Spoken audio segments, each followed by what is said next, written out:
এক ব্যক্তি মরুভূমিতে পথ হারিয়ে ফেলেছিল। তীব্র রোদ, গরম বালি আর তৃষ্ণায় সে প্রায় মৃত্যুর মুখে। হাঁটতে হাঁটতে সে এক পুরনো কুয়ার কাছে পৌঁছালো। কিন্তু কুয়োতে দড়ি নেই, শুধু একটি ছোট হাঁড়ি রাখা ছিল। তাতেও মাত্র এক মুঠো পানি। লোকটি হাঁড়ির ভেতর তাকিয়ে ভাবল, আমি এখনই এই পানি খেয়ে ফেললে হয়তো কিছুক্ষণ বাঁচব। কিন্তু যদি এই পানি দিয়ে কুয়োতে দড়ি ভিজিয়ে ফেলে জল তুলতে পারি, তবে শুধু আমি নয়, অসংখ্য পথিকও বাঁচবে।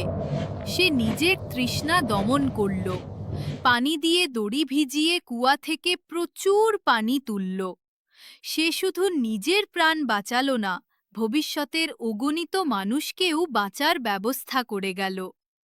শিক্ষা: প্রকৃত মুমিন কেবল নিজের কথা ভাবে না, সে অন্যের কল্যাণের জন্যও ত্যাগ করে। আল্লাহ তাদেরই মর্যাদা বাড়ান যারা নিঃস্বার্থভাবে মানুষের জন্য কিছু রেখে যায়।